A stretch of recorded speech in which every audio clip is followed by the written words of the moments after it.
শুরু হয়। আমার কথাগুলো বুঝতে পারছেন তো নাকি? আমাদের লোক ঢুকে কখন এটা আসে জেনে নেন, কৌশলটা জেনে নেন।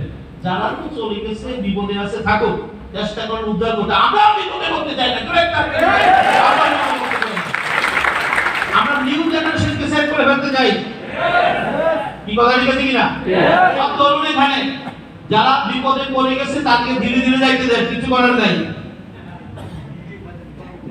কথা ঠিক আছে?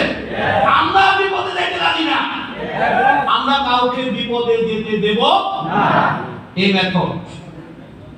মেথড মানুষগুলোকে সেভ করে ফেলবে, সে যদি এখন থেকে ফলো করে। আমি আবার বলছি, মৃত্যু নিয়ে ভাবা, সুস্থতা নিয়ে ভাবতে হবে। তাহলে আসেন, সেলকে সুস্থ রাখতে পারে সকল কিছু প্রবলেম। আচ্ছা, এই সেল ভুলটা কোথায় শুরু হয়? আপনি যখন প্রথম ডাক্তারের কাছে গেছেন, তখন খুব হালকা কিছু কমপ্লেন নিয়ে গিয়েছি আমরা। হালকা, ডাক্তার সাহেব আমাদের শরীরটা ম্যানেজ করে। কি কথা ঠিক আছে কিনা? আমি প্রথম যখন ডাক্তারের কাছে গেছি, বড় কোনো কমপ্লেন নিয়ে কেউই যায়নি, কেমন করে। হ্যাঁ, ডাক্তার সাহেব ইনভেস্টিগেশন করে বলল যে হ্যাঁ আপনার তো একটু সুগার বেশি, একটু কত বেশি লক্ষ্য করেন, একটু আপনার তো একটু প্রেশার বেশি, একটু।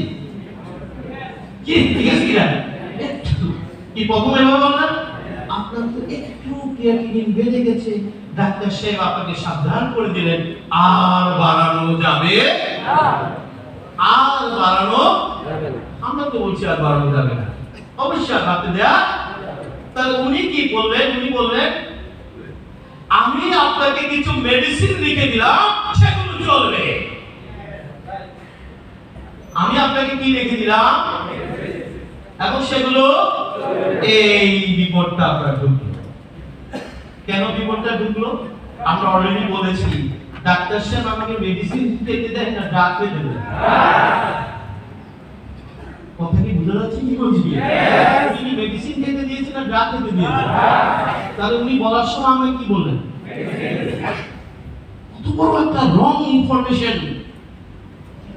আমি আপনাকে কিছু মেডিসিন লিখে দিলাম, সেগুলো চলবে। অথচ তিনি আমাকে কি লিখে দিয়েছেন? ড্রাগ নিয়ে তিনি যে বইটি পড়েছেন, ডাক্তার সাহেব তিনি এমবিবিএস স্টুডেন্ট অবস্থায় প্রথমে যে বইটি পড়েছেন, সেই বইটির নাম হচ্ছে ফার্মাকোলজি, ওষুধ বিজ্ঞান তিনি পড়েছেন। মানে ড্রাগ নিয়ে যে পড়ালেখাটা, সেখানে স্পষ্ট লেখা আছে কোন ড্রাগ 15 দিনের বেশি ব্যবহার করা যাবে না। আমি যা কথাগুলি বলছি পৃথিবীর সব ডাক্তাররা এগুলো জানে। কোন ড্রাগ কতদিনের বেশি ব্যবহার করা যাবে না। অথচ তিনি আমাকে কি বললেন? এই দুটো ছোট্ট ভুল ইনফরমেশন আমাকে বিপদের মধ্যে ঢেলে দিল। আমি দিনের পর দিন কি খেতে শুরু করলাম, আস্তে আস্তে আমার সেলগুলো কেটে গেল। আমার সেলকে ড্রাগ চিনি না, মেডিসিন চিনি।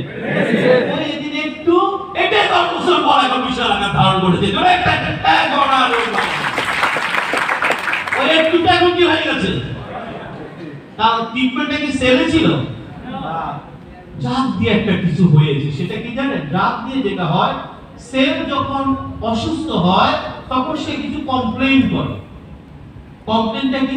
এই যে জ্বর, হাসি, কাশি বা এই ধরনের কিছু কমপ্লেইন হয়, সুগার হাই করা, এগুলি সেলের কমপ্লেইন। কার কমপ্লেইন? এই বডি সেল দিয়ে তৈরি। কমপ্লেইনটা কার? ডাক্তারদের যা করলো, কোষের সেই কমপ্লেইনটাকে মুখ চেপে ধরে। আর কোষের কমপ্লেইন যখন মুখ চেপে ধরে, তখন রোগী তো মনে করে না, আরে এখন তো খুব ভালো দিচ্ছেন। আমার কথা কি বুঝতে পেরেছেন আমি কি বলছি? রোগী কিন্তু আরাম পাচ্ছে। আরে না, এগুলো খুব ভালো লাগছে। তো ভালো লাগবে না ভাই, আপনি কোষের কান্নাকে মুখ চেপে ধরেছেন, কোষ এখন কাঁদতেও পারতেছে না, কাঁদতেও পারতেছে না।